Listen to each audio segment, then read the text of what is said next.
Thank you, Donna.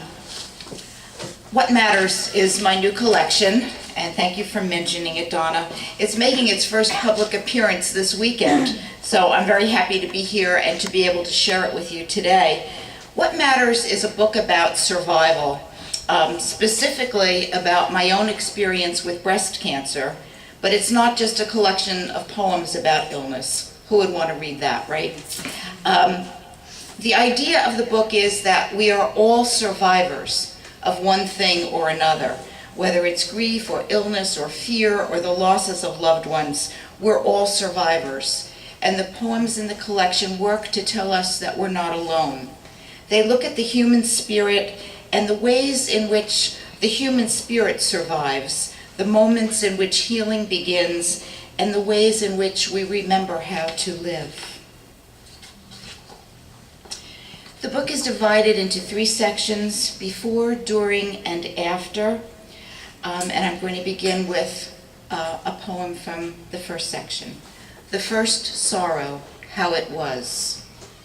The day my father buried our dog, the trees were giddy with wind that seemed it would shake our bones from our souls. It rained so hard we couldn't see from the kitchen window. And when he came in, shirt stuck to his back like plastic wrap, he wiped the dirt from his shoes, his hands, and sat with us at the table. His chair, one leg short on the floor, wobbled, so he stuck a matchbook under it, and my mother said something about fire. Grandma said something about hell and Callahan's wake. Callahan boxed and ready to go. I was 5 years old, prepared to die for a wake like that. And no, the sun didn't come out. The sky stayed gray. But my father sang his own song, the one about sun on the prairie.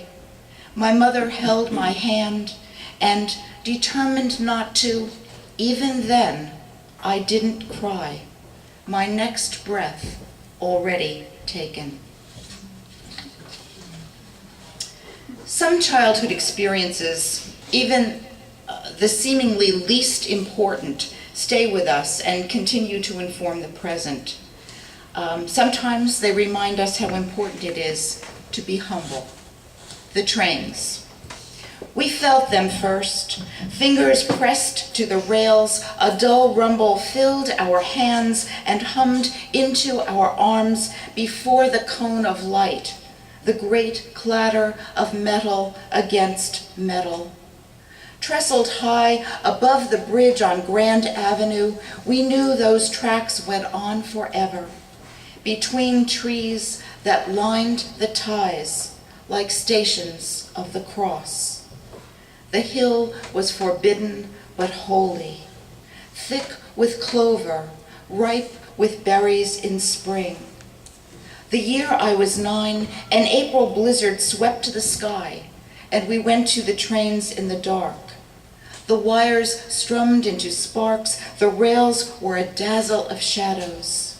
Our faces, ghosts of ourselves, reflected in every train car window. Lines of breath etched in passing glass.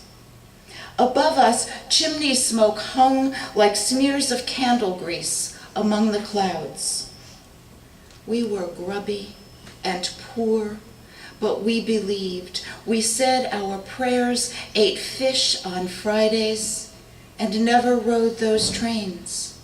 We could only kneel in something like wonder, something like praise, and wait for the track's reverent shudder.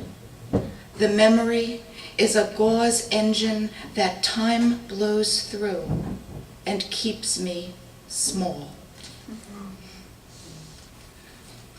Okay. The poems in section 2 explain themselves, so I'm going to read through them without any pre-ramble. The first is Where Lightning Strikes. There's no translation for the terror.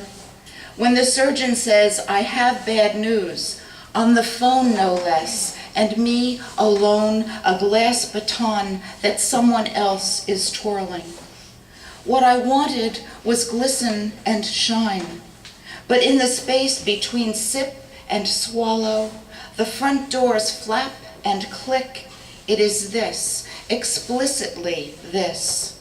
No illusion of control. A bird startled by the sudden sky, not ready for heaven. Suddenly furious, and that a blessing. I think death, that bastard. His hand on my breast, his lips at my ear, his tongue clicking. Call the fear, it is what it is. Ratchet hand, goat's foot, a kind of running. And that starling on the fence, wing flick and spliced song. The flat field where lightning strikes the tower. What she thinks when she thinks death. Here it is, the click and clatter, the world shaken, the sack of rocks. Here is the fast light of it. The dead lined up and looking in, their hinged hands hard, the river a white knuckle behind them. She gathers their graves like coals and fire. Night leans in on long legs. Survival, she thinks, is anything that doesn't break us. In which there are 50 rooms in the cancer center, the waiting room always full, all of us waiting. The nurses ask for dates of birth and know us by those numbers. A few remember my name. Today it took 4 tries before the chemo nurse found a vein that didn't collapse. I'm exhausted. My dogs follow me back to bed. It doesn't matter to them that I wear a wig, false eyelashes, my eyebrows penciled in. The boy dog touches my face with his paw when I wake. If I move now, he'll press himself close, his sister closer to him. Something sings outside my window, birds or scraps of stars, if stars can sing at all. Clouds shift and drift. What to what? I'm told the odds are in my favor, but it's simpler than that. The cure works or it doesn't. I imagine a stone, its slow wearing down, the light in which it casts no shadow.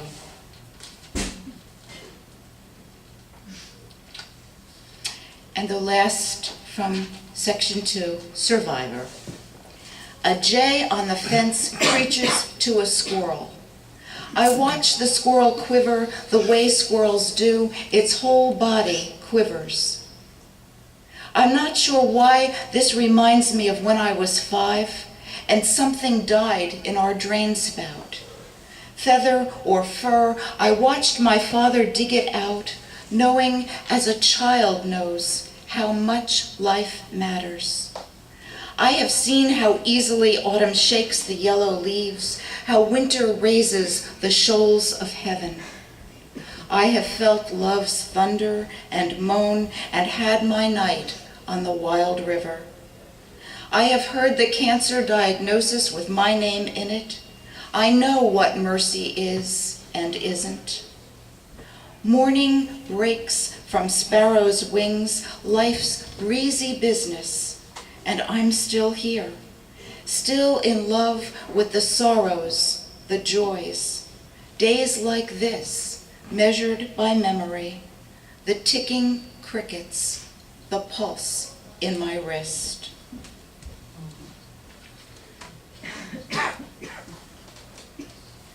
And now from section 3. Sometimes we remember how to live through experiences that touch our spirits with understanding and with light of other. It isn't now or this patch of blue autumn, light skimmed like milk without substance, its ghost on my lips. Or the way trees darken before the sky, the way light slants through pines, my neighbor's lamp or the moon. It's not the way night feels when I walk in March, when snow melts into mud and I smell grass again. When I know without seeing that tight buds open high in the branches. It's not the expected order of things, but moments of other, when something startles you into knowing something other, and the heaviness lifts inside you. Tonight, wind pulled leaves from the sky to my feet, and suddenly, without warning, a deer leapt from the thicket behind me, leapt and disappeared, past me as I passed myself, my body filled with absence, with air, a perfect mold of the light gone through it. And next to last, this is the title poem from the collection, What Matters? We are what the dead remember. They have no dream of their own, but cradle us like violins, close to the throat, close to the bone. They dream of earth and dirt, and come to us in the dark, anxious, hungry, hands wrung like breath from their bodies. It is not for them to leave us completely, to remove themselves from our partial light. They have something to tell us.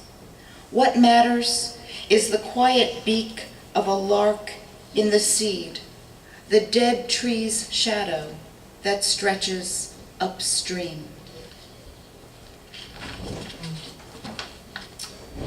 What Matters closes with We Don't Forget. And I'm going to close with that poem this afternoon, We Don't Forget.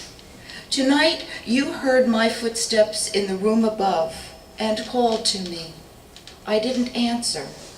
There was only the movement of air my body made when I turned to your voice. Later, in what might have been a dream, a little boy played stickball in the street. The moon shuffled home. Grace is acceptance, all of it, whatever is, as in we live for this, love and gratitude enough. We don't forget how it feels to rejoice.